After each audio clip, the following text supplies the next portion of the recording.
সরকার থাকে, সেই সরকারের আইন শৃঙ্খলা দেখার সম্পূর্ণ দায়িত্ব সেই নির্বাচিত সরকারের থাকে, মুখ্যমন্ত্রীর থাকে, পুলিশ মন্ত্রীর থাকে।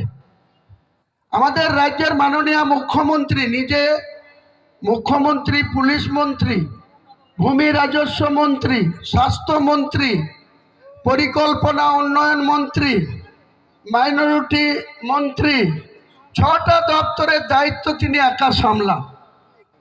আর কলকাতা তো বলতেই নেই, এরকম নওদা বিধানসভা, রেজিনগর বিধানসভা, ভরতপুর, মুর্শিদাবাদ জেলার 22টা বিধানসভার কারো কোনো গুরুত্ব নেই। কলকাতায় 11টা সিট আছে বিধানসভার, 8 জন মন্ত্রী, এক একজন 3টে-4টে করে দপ্তরের, শশী পাজা 3টে দপ্তরের মন্ত্রী, চন্দ্রিমা ভট্টাচার্য 4টে দপ্তরের, অরূপ বিশ্বাস 3টে ছিল, এই যে মেসি এসেছিল বিখ্যাত ফুটবলার, বিশ্বের আর্জেন্টিনার তারকা মেসি এসেছিল, সেটা মানুষ 25,000 টাকা, 15,000 টাকা, 16,000 টাকা করে টিকিট কেটে, শুধু বাংলার না, কলকাতার না, বাংলার বাইরে থেকেও তারা প্লেনের টিকিট করে মেসিকে দেখতে এসেছিল। মেসি বাংলায়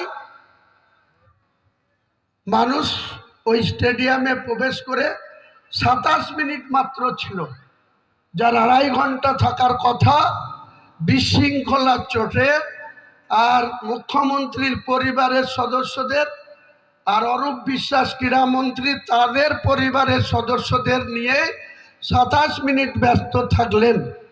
দর্শক সেখানে বিক্ষোভ, চেয়ার ভাঙচুর থেকে শুরু করে যখন বিক্ষোভ শুরু হলো, মারামারি ঝামেলা শুরু হলো, মেসি বলল আমি এখানে আর 1 মিনিট থাকবো না। 27 মিনিটের মধ্যে সেই যুবভারতী ক্রীড়াঙ্গন থেকে বেরিয়ে তিনি সোজা এয়ারপোর্টে গিয়ে প্লেন ধরে অন্য স্টেটে চলে গেলেন, অন্য রাজ্যে চলে গেলেন।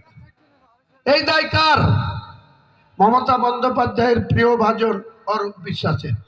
নাটক করছে এখন, তিনি ক্রীড়ামন্ত্রী থেকে পদত্যাগ করছেন, আর সেটা অ্যাকসেপ্ট করে আবার 6টা দপ্তরের মুখ্যমন্ত্রী, তিনি আবার সেটার দায়িত্ব নিয়ে নিচ্ছেন অ্যাডিশনাল। অনেক কথা আছে গ্রামগঞ্জে, রাজা দান করছে কাকে? প্রচুর দান করছে রানীকে। তো সেই রকম অরূপ বিশ্বাস দায়িত্ব ছেড়ে দিচ্ছে, সেই দায়িত্ব আমাদের রাজ্যের রানী মা দায়িত্ব নিয়ে নিচ্ছেন, সব দায়িত্ব তিনার একা।